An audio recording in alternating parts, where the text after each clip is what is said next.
Hey, what's going on guys? It's Chris from Daily Tech, and if you're looking for a dirt cheap phone that's completely usable and not embarrassing to own, then you're probably looking for something like the Blue R1 HD. This phone actually starts at just $99 fully unlocked, but Amazon Prime members do get a special deal. They can pick one up for only $49, but there is a catch, and that catch is that there's ads on your lock screen.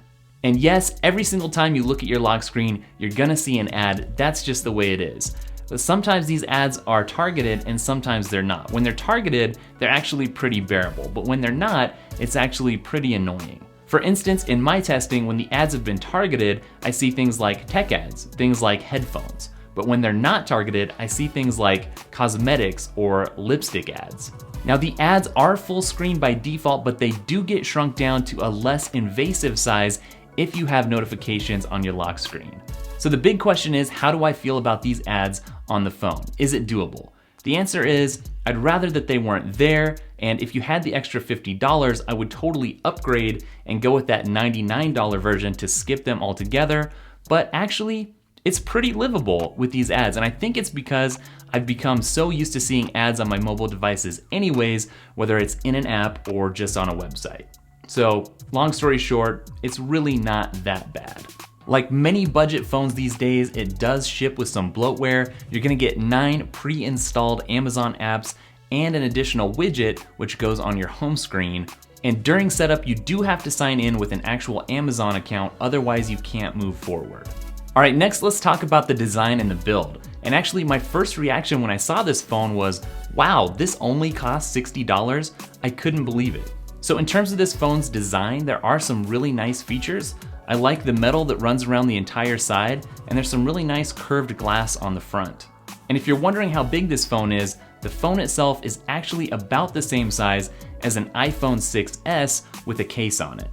Now there are a few minor odd things about the finish of this phone. For instance, the headphone jack isn't horizontally centered. It's not something that Apple would do for aesthetic reasons, but at the same time, it's really not a big deal. Still, it's things like that that leave you feeling like this phone maybe is a little bit unfinished and reminds you that it's not a premium flagship phone. Now the back is removable and you can place up to 2 different SIM cards inside, which is really handy if you have a business number and a personal number, for instance. But I will say that the whole thing feels just a little bit slippery. Maybe not quite as slippery as my iPhone actually, but you might want to consider grabbing a cheap case, which I think can be had for under $10 on Amazon. All right, now let's talk about the performance just a little bit, and I went ahead and grabbed the 16GB version with 2 gigs of RAM. And if you're wondering just how much of a performance difference there is between a bargain basement phone like this and a flagship phone, it's actually pretty drastic.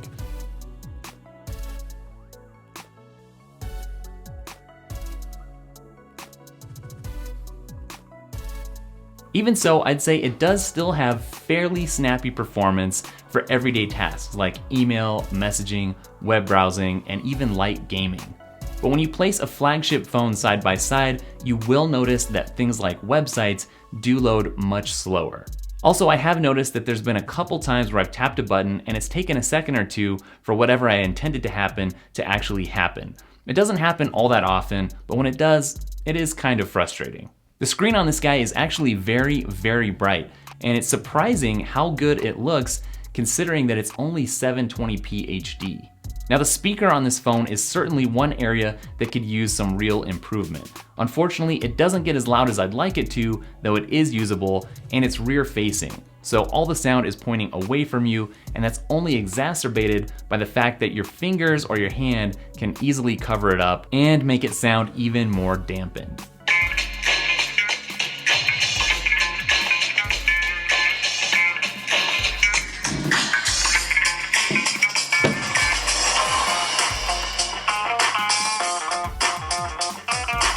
Moving on to the camera, I'd call the quality of photos taken with the rear-facing main camera so-so. Sometimes I think they're not too bad, and other times they feel a little bit closer to unusable.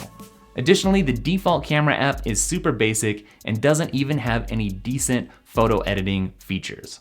Now the camera hardware itself sticks out the back of the phone, creating a pretty decent camera hump that will wobble if you place it on a flat surface and try to type. And I was also kind of disappointed by the packaging that this phone comes in. It's kind of basic and ugly, and it really does an injustice to the nice phone that's inside. So you could definitely get away with this as a primary phone, but I think it would make a really, really good secondary phone. Also keep in mind that this phone is unlocked, which means you can take it to any carrier of your choice and get it activated there. So to summarize, I am actually pretty surprised with how decent this phone is for the price, even with those ads on board. Although I'll say again, if you can afford that $99 ad-free version, I would definitely head in that direction. All right guys, as the title implied, I am going to give this phone away. So if you're looking for a new phone or maybe a new secondary phone, make sure to enter using the link down below. And I hope you enjoyed this video. Subscribe if you haven't already. Catch up with me on Twitter, Instagram, Snapchat, and of course, dailytech spelled tekk.com. And I'll catch up with you guys in the next video. Later.